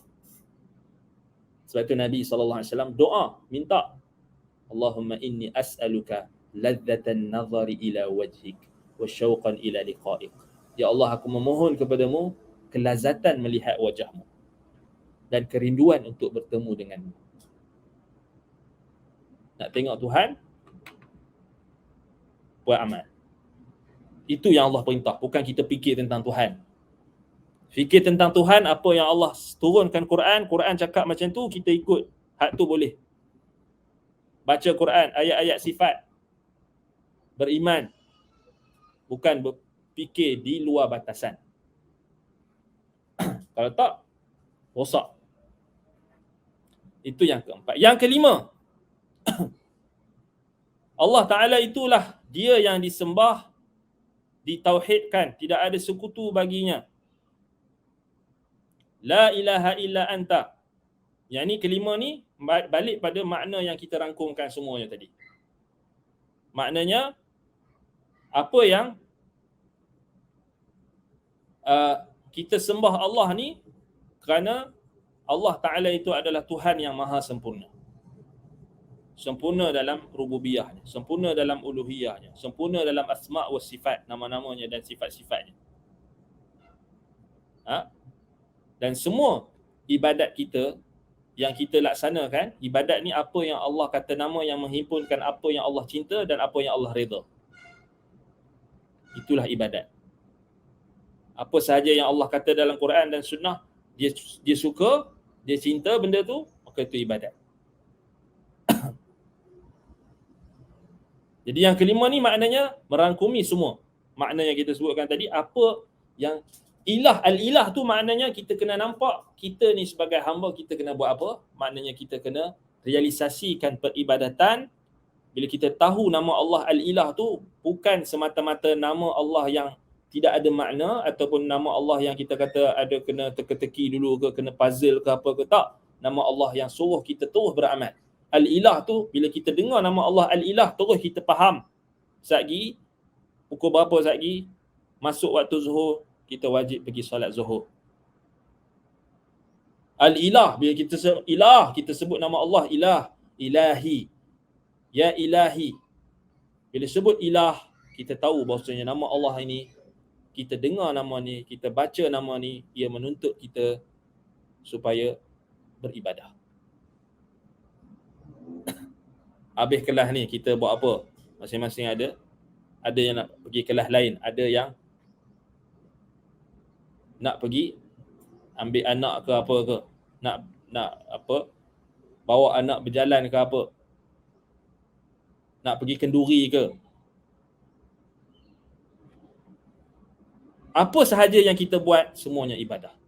Itu maknanya yang kelima ni, maknanya apa sahaja yang kita buat, maka kita buat tu kerana Allah, maka dia jadi ibadah dari sudut ibadah yang kita kata, dari sudut ibadah yang kita kata umum. Qul inna salati wa nusuki wa mahyaya wa mamati lillahi rabbil alamin. Katakanlah salatku, wa nusuki, korbanku, nusuk yang kita nak korban dengan nanti ni tak lama, wa mahyaya, hidup kita ni, seluruh kehidupan kita daripada bangkit awal pagi sampailah kita tidur balik tu semua kerana Allah. Wa mamati, dan matiku. Mati ni sama ada kita mati nanti atau sama ada mati as-sughra, mautus sughra, mati kecil, maknanya tidur. Tidur kita pun kerana Allah. Hidup dan matiku kerana Allah. Lillah rabbil alamin. Makna al-ilah itu maknanya bukan sekadar kita hanya menjadikan nama Allah al-ilah tu hanya sekadar kita nasyidkan. Ini macam setengah orang kan, dia kata Asmaul Husna ni senang je, dia kata nasyid. Tak jadi. Berapa banyak dah. Tengok kat YouTube kan, type saja Asmaul Husna, yang naik nasyid dia banyak. Kan? Asmaul Husna naik nasyid. Ustaz ni buat nasyid, ustaz tu buat nasyid. Bila ustaz nak buat nasyid pula, kita bukan jenis buat nasyid ni. Nama Allah ini bukan tujuan dia untuk dinasyidkan. Ni kena faham. Nama-nama Allah Azza wa Jalla ini, tujuan Allah Ta'ala sebut nama-namanya ini untuk ditadabburi, untuk difahami, untuk dipelajari, untuk diamalkan tuntutannya. Bukan semata-mata nas'aluka ya man huwallah, kan. Kita pun hafal dulu kecil-kecil dulu kita sekolah. Hafal Asmaul Husna kan. Kalau sekadar nasyid, maknanya kita kena faham, kalau nama-nama Allah itu diringkaskan dalam bentuk qasidah, kemudian didendangkan tanpa alat muzik, itu harus. Tapi kalau letak alat muzik itu dikira sebagai istihza'. Maknanya mempermainkan nama-nama Allah. Tak boleh, haram. Letak nasyid Asmaul Husna, letak lagu, muzik, haram hukum dia. Kan? Jadi kalau nak juga buat Asmaul Husna tu untuk contoh, untuk budak-budak hafal, budak kecil hafal, harus hukum dia. Tapi jangan letak muzik. Kan? Jangan letak muzik. Dan bukan dilagu-lagukan dengan berlebihan ataupun dilagu-lagukan maknanya jadi benda tu lagu saja. Tak. Kita bimbang dan takut lari daripada tujuan asal.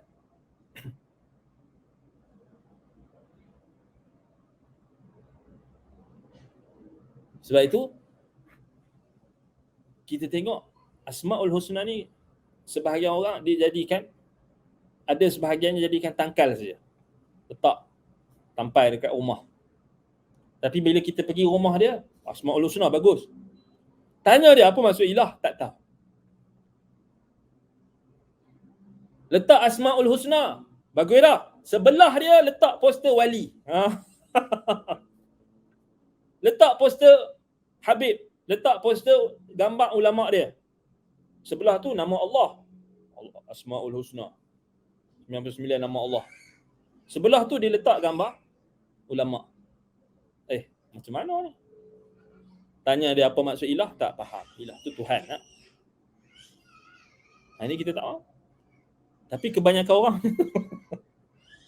Asmaul Husna ni hanya jadi tempelan di dinding, tapi tak difahami. Hanya dijadikan tangkal, letak Allah, Muhammad. Buat apa? Ni boleh halau syaitan. Salah faham Padahal syaitan tu ayat kursi pun boleh baca. Kalau kau letak ayat kursi dalam tu pun, syaitan datang juga. Kalau kau tak amalkan, kalau kau tak ikut perintah Allah. Buat maksiat pula. Jadi kita kena betul kan? Tapi kebanyakan orang itulah dia kata, dia nak mudah. Jadi Asmaul Husna, antaranya nama Al-Ilah ini perlu difahami. Kalau tak, kita akan tengoklah macam-macam pelanggaran, macam-macam mukhalafah. Macam-macam kita tengok orang hari ini, dia gantung nama Allah ni, dia gantung nama, gantung-gantung. Tapi kalau kita tanya dia, dia tak tahu. Ilah pun tak tahu apa makna. Sedih lah. Dah sekali dia buat syirik. Bila nama Tuhan tak kenal betul, tak betul-betul faham, akhir sekali, tu yang kata sebelah Asmaul Husna, sebelah lagi gambar wali. Yang paling peliknya, gambar wali-wali tu lagi banyak daripada Asmaul Husna. Asmaul Husna tu sikit kecil je.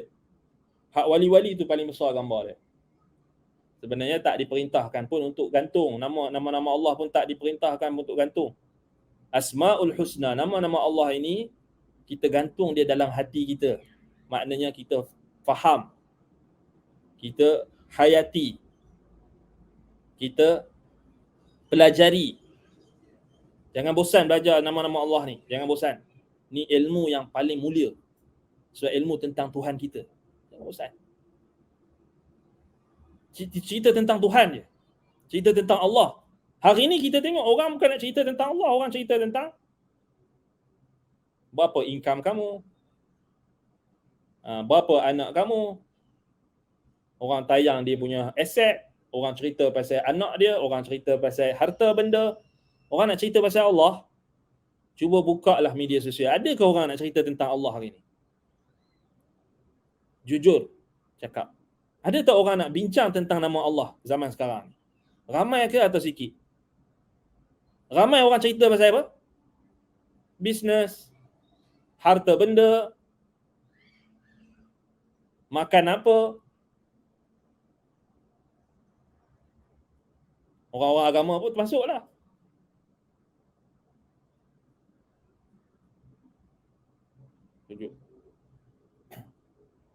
Menunjuk-nunjuk ibadat mereka, menceritakan tentang kebaikan diri sendiri masing-masing,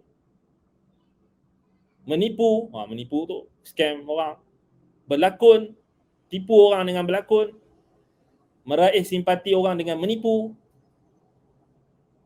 angkat makhluk, cerita orang ni, cerita ni, angkat artis ni, angkat orang ni, angkat orang tu, angkat orang yang dikata ulama, melampau, hulu, ekstrim, fanatik kepada orang yang dianggap ulama, yang bukan ulama pun sebenarnya, fanatik kepada ustaz dia, fanatik kepada individu, fanatik kepada pemimpin. Itu kalau kita buka dalam media hari ini, itulah berlegannya kesibukan manusia. Tapi kita bersyukur kepada Allah pasal kita ada, Allah Ta'ala jadikan kemudahan untuk kita, Allah Ta'ala bagi petunjuk untuk kita bahaskan tentang Asma'ullahil Husna. Nama-nama Allah. Kita bincang tentang Allah.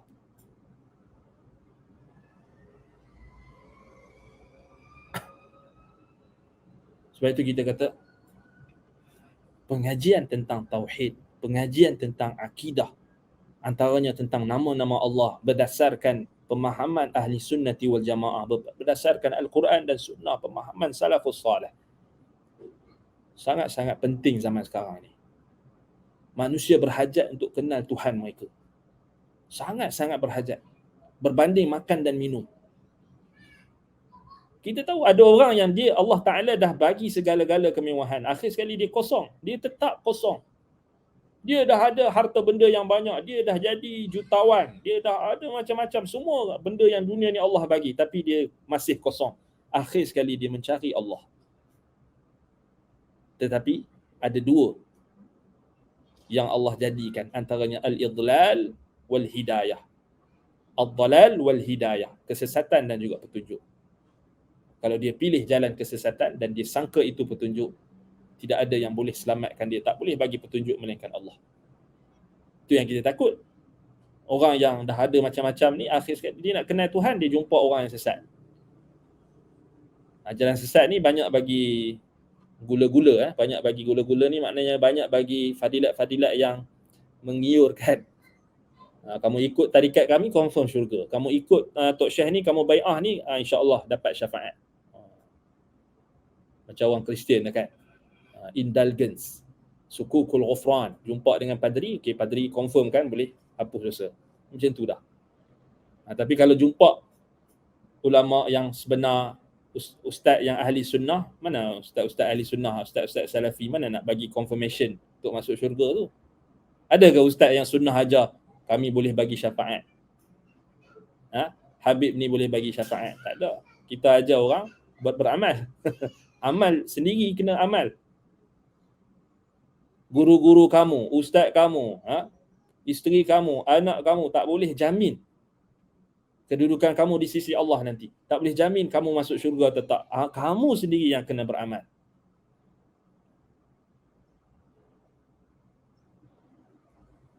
Sebab tu bersyukur kepada Allah pasal dalam keadaan orang ini bincang tentang dunia, tapi kita dapat petunjuk untuk bincang tentang Allah. Bincang tentang syariat Allah. Majlis ilmu. Syukur. Alhamdulillah. Biarlah kita, orang tak nampak kebahagiaan itu, kita tak tunjukkan kepada orang kebahagiaan, tetapi kita ada kebahagiaan tu Allah Ta'ala bagikan kita apabila kita sebut nama-nama Allah, bila kita sebut tentang syariat Allah, kita baca Al-Quran, kita rasa tenang, kita ikuti majlis ilmu, kita rasa tenang, kita dapat semangat, kita dapat motivasi, kita rasa takut kepada Allah. Itu juga tanda-tanda ilmu yang bermanfaat. Bila kita dengar ilmu yang bermanfaat, dengar Al-Quran dibacakan, dengar hadis-hadis Nabi SAW dibacakan, dengar nasihat-nasihat daripada para ulama salaf, daripada orang-orang yang telah mendahului kita dalam iman dan juga ketakwaan, itu semua akan membawa kita kepada dekat dengan Allah. Baik, jadi itulah 5. Kita kata makna al-ilah yang kita rangkumkan sebenarnya adalah daripada seluruh ayat yang kita dah baca sebelum ni. Sebenarnya banyak lagi. Sebab kita bila bincang tentang Tuhan ni, tidak ada penghujung. Sebab Allah Ta'ala Tuhan kita. Dan dia adalah Tuhan yang kita kata yang mencipta kita, dan dia mempunyai sifat-sifat yang tertinggi. Sebab itu al-ilah ni kalau kita nak panjangkan lagi, panjang lagi. Tapi insya-Allah kalau akan datang kita akan sambung pada nama yang lain.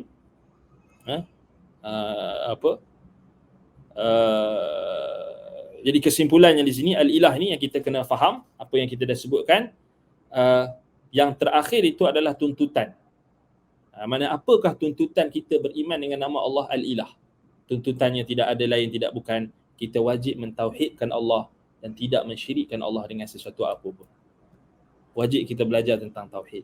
Tambahkan ilmu kita tentang tauhid, tentang akidah, tentang tauhid ibadah kita. Dan jangan kita remehkan sedikit pun tentang pengetahuan tentang tauhid ini. Baik. Ada soalan ke? Waalaikumsalam warahmatullahi wabarakatuh.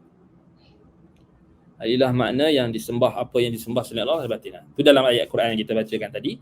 Mereka yang tidak isbatkan sifat-sifat Allah seperti mana Al-Quran wahyukan, hakikatnya telah menyembah selain daripada Allah, ya.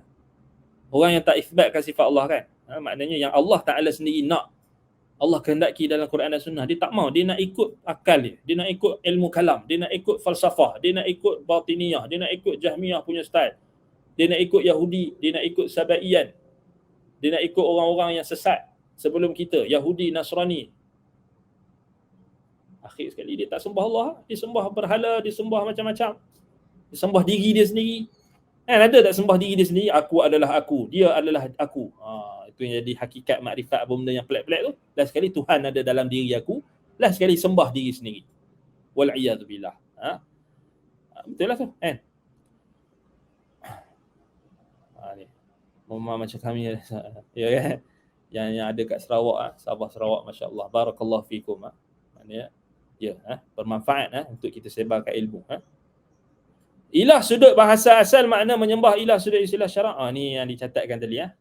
Ahsan Allah SWT seluruh makhluknya dialah yang hatinya hamba yang tidak mampu dengan fikir dan tidak boleh dicapai oleh akal manusia. Wa anna rabbika wa anna ila rabbikal wa anna ila rabbikal muntaha, dalam surah An-Najm ayat 42. Itu dalil dia. Jadi kita tak boleh nak capai hakikat Allah. Dan satu lagi makna wa anna ila rabbikal muntaha, seluruh amalan-amalan makhluk ni akan naik ke Allah.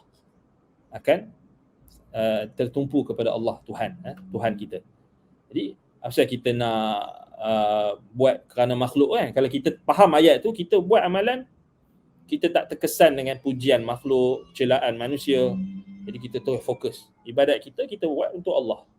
Buat apa aku nak selfie dekat orang tunjuk aku bangun tahajud ke, buat apa? Aku buat untuk Allah. Kan?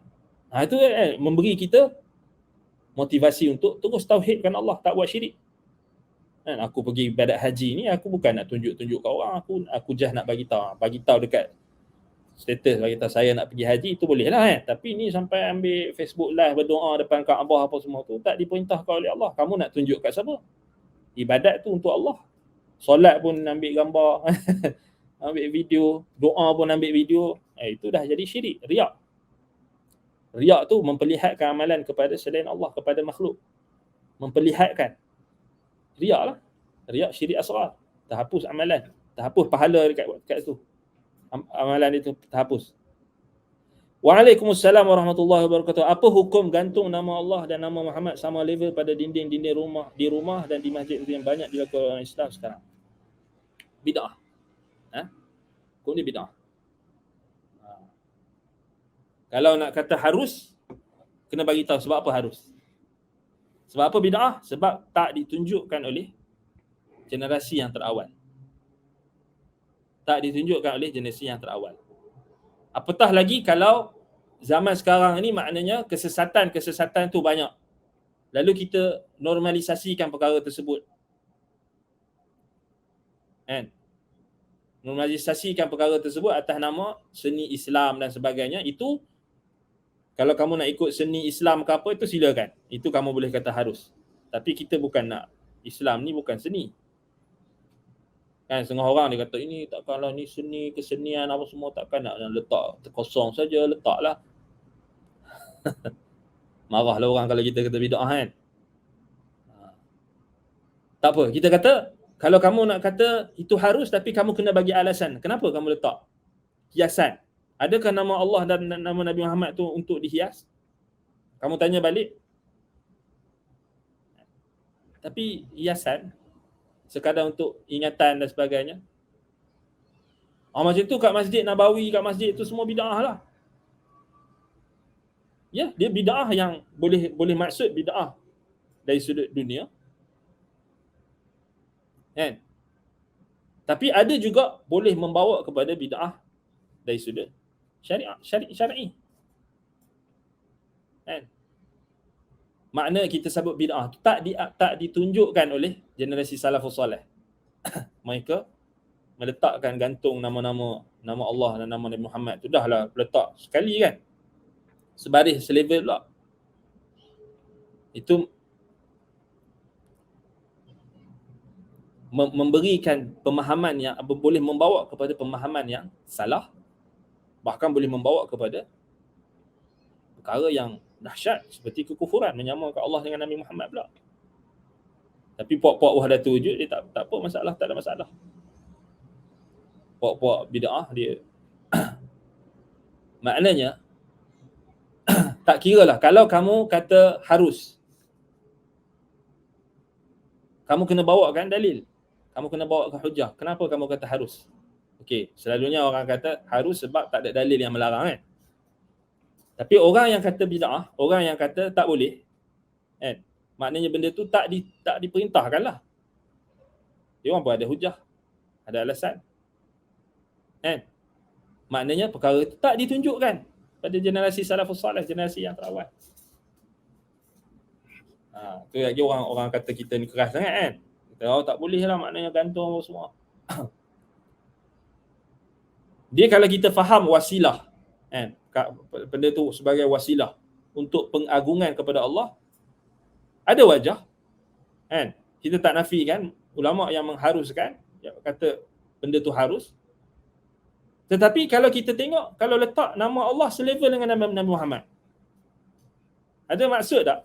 Ataupun tak ada maksud, sia-sia. Sudah tentu boleh mengelirukan. Jadi dielakkan. Kalau nak gantung juga, tukarlah, letaklah Allah tu yang first. Kalau lah nak gantung juga kan, letak yang first. Lepas tu kita kata kalau dia letakkan sekali tu satu level tu, boleh mewahamkan. Kan?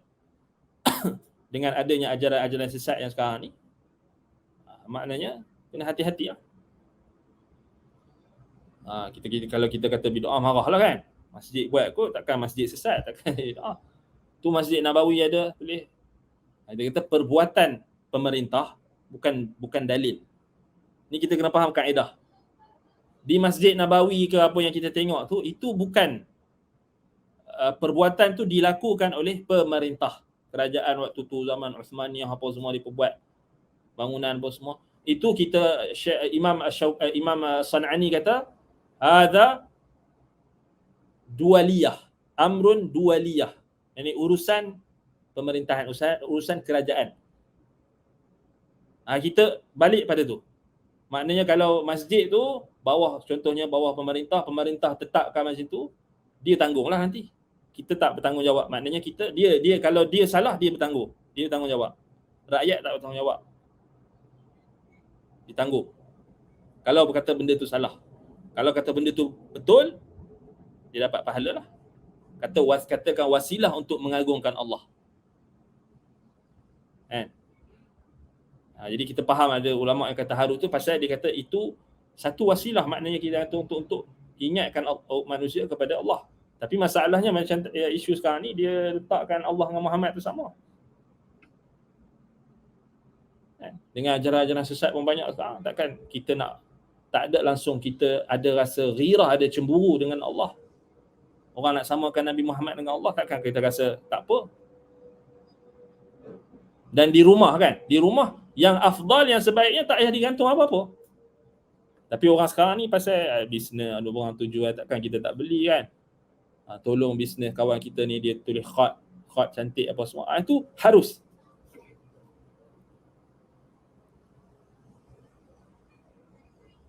Tapi yang afdal, yang kita kata yang akmal, yang sempurna, maknanya adakah, kita kena tanya diri kita, adakah ayat Quran, nama-nama Allah tu hanya kita gantung di dinding dan tak gantung pada hati kita, tak sematkan dalam hati kita, amalkan.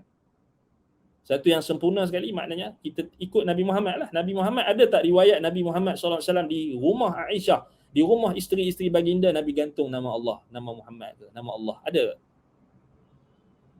Qul in kuntum tuhibbunallaha fattabi'uni. Kalau kamu cinta ke Allah, ikut Nabi Muhammad. Maknanya ada tak Nabi Muhammad gantung dekat rumah dia? Ada tak riwayat yang kata rumah Nabi SAW ada gantung nama Allah, gantung nama Muhammad, nama Nabi Ibrahim ke? Ada? Tak ada. Kecuali di Kaabah. Di Kaabah adanya kiswah. Jadi sebahagian ulama maknanya mereka istimbat daripada ta'zim kepada sya'airullah. Sya'airullah maknanya syiar-syiar agama, syiar-syiar Allah, syiar-syiar Allah di muka bumi ni, macam masjid dan sebagainya. Sebab itu dalil kita mereka istimbat daripada situ. Mereka ambil. Kaabah maknanya diletakkan kiswah. Kiswah itu dijahit dan diletakkan emas tulisan untuk pengagungan. Itu ada wajah dalam syarak. Tapi sebahagian ulama kata berlebihan sangat pun tak boleh. Masjid-masjid dihiyah-hiyahkan. Jadi bid'ah juga kalau dihiyah-hiyah, terlampau hiyah-hiyah tu sampai hiasan je cantik. Masjid tak berfungsi. Tak kena. Sebab tu kena benda tu kita kena perhalusi lah. Kita nak kata bid'ah terus macam tu agak mungkin orang biasa tak boleh terima lah kan. Tapi kita kena jelaskan lah. Maknanya asalnya masjid-masjid tu bukan tujuan untuk digantung-gantung apa semua. Tak ada lah. Rumah pun tak diperintah pun gantung. Kalau dah ada, kita gantungkan juga, maknanya tak ada masalah. Tapi bukan dengan niat ataupun dengan tujuan i'tiqad, maknanya apa yang kita gantungkan itu dapat menghalau syaitan ke apa tu, itu boleh jadi bid'ah yang dhalalah. Bid'ah sesat kalau kita anggap ayat yang kita gantung tu sebagai tangkal dan sebagainya, dah jadi tasyabuh dengan musyrikin, tasyabuh dengan apa yang Allah golongan yang Allah larang. Kita menyamai mereka. Kan? Sama juga gantung dekat kereta nama Allah Muhammad. Apa keperluan? Kan? Apa keperluan? Sebab kata kalau orang kafir dia letakkan tokong dia, kita orang Islam letak Allah Muhammad. Kamu tak boleh jadikan apa yang perbuatan orang kafir tu lalu kamu buat anggap perbuatan kamu baik, tak boleh. Kan? Orang Islam, Nabi Muhammad ajar naik kenderaan baca bismillah, Allahu akbar, Allahu akbar, baca doa, naik kenderaan. Baca zikir-zikir ketika naik di tempat tinggi, turun, Allahu akbar, subhanallah, tasbih. Berhenti di mana-mana tempat, a'udzu bikalimatillahi tammati min syarri ma khalaq. Nabi ajar tu zikir. Jadi tak perlu pun kita nak buat aksesori dalam agama ni. Itu yang jadi masalah tu. Letak ni, dia kata ni. Kemudian kalau sekadar gantung tu tak ada masalah, tapi datang pula orang-orang yang menunggang agama, dia buat pula ni kalau gantung ni ada fadilat sekian, gantung capal ada fadilat sekian. Itu masalahnya bila kita terlampau meluah-luahkan benda ni. Mula-mula kata boleh gantung nama Allah, boleh gantung apa dia ayat Quran dan sebagainya. Lepas tu bila kita tak benda tu kita tak kawal. Ulama, umara, pemimpin dan ulama tak bagi petunjuk, tak nasihat kepada masyarakat, hanya biar saja benda tu adat, tak bagi penjelasan, mereka akan bertanggungjawab depan Allah kalau berlaku perkara-perkara yang kerosakan dan sebagainya. Dan akhir sekali tengok kan, sampai letak dekat mihrab masjid tu letak capal. Ni tujuan dia kena agungkan Nabi Muhammad. Apa benda kejadah letak capalnya? Itu kamu dah sama dah macam orang Kristian, dah sama dah sebiji dah macam orang Kristian, dah macam orang musyrikin. Menjadikan agama ni dengan logo-logo, bukan ajaran Islam. Islam tak ada logo tau. Agama kita bukan agama simbol. Kita bukan macam Yahudi Kabalah, kita bukan macam Nasrani, kita bukan macam Hindu, kita bukan macam Kristian. Kita Islam. Islam agama kita ni agama yang fitrah. Agama yang bukan agama simbol. Kita tak ada simbol. Orang kata simbol kita bulan dan bintang, itu pun bukan simbol Islam. Agama kita adalah agama amalan. Agama kita kata praktikal. Bukan simbol. Ini letak tampai kat belakang tu ayat kursi lah, apa benda lah, kat kereta pun sampai ada kan. Bubuh ni macam-macam. Kat depan buh capal. Lepas tu ada orang main penipu-penipu penunggang-penunggang agama. Dia kata ini fadilat dia sekian. Capal ini fadilat dia sekian. Buat tipu pula, bawa hadis palsu dan sebagainya. Itu kita kata membuka ruang. Lepas tu kita kena cerdik. Bagi tahu yang asal bagi kepada orang awam ni, kita didik kat dia orang. Kata ni asalnya bukan agama. Tapi kalau kamu ada contoh macam orang yang nak gantung ayat Quran, maknanya seni khat apa semua sebagai hiasan. Kita bagi tahu kat mereka, orang kata harus. Tapi itu bukan asal agama. Bukan, itu hanya keharusan dari sudut perkara dunia. Tapi nak meluas-luaskan, jangan. Meluas-luaskan kita kata ni ada fadilat dia. Mesti orang Islam kena gantung khat tulisan ayat Quran, ini barulah dia Islam. Setengah tu ada orang dia letak kat pintu rumah dia bismillahirrahmanirrahim, dia kata pasal nak bagi tahu ni rumah orang Islam kan. Itu kita kata atas niat tu mungkin harus, kita kata boleh diharuskan. Tapi nak luah-luahkan nak sampai kata orang Islam mesti kena letak nama Allah dan Muhammad. Awak kalau dia tak letak, dia tak jadi Islam. Tak boleh lah macam tu kan. Wallahu ta'ala a'lam bis-shawab. Baik, naktafi bihadzal qadar. Aqulu qawli hadza wa astaghfirullah li wa lakum. Subhanakallahumma wa bihamdika asyhadu an la ilaha illa anta astaghfiruka wa atubu ilaik. Wassallallahu ala Muhammadin wa ala alihi wa sahbihi wa baraka wa sallam. Alhamdulillahirabbil alamin. Wassalamu alaikum warahmatullahi wabarakatuh.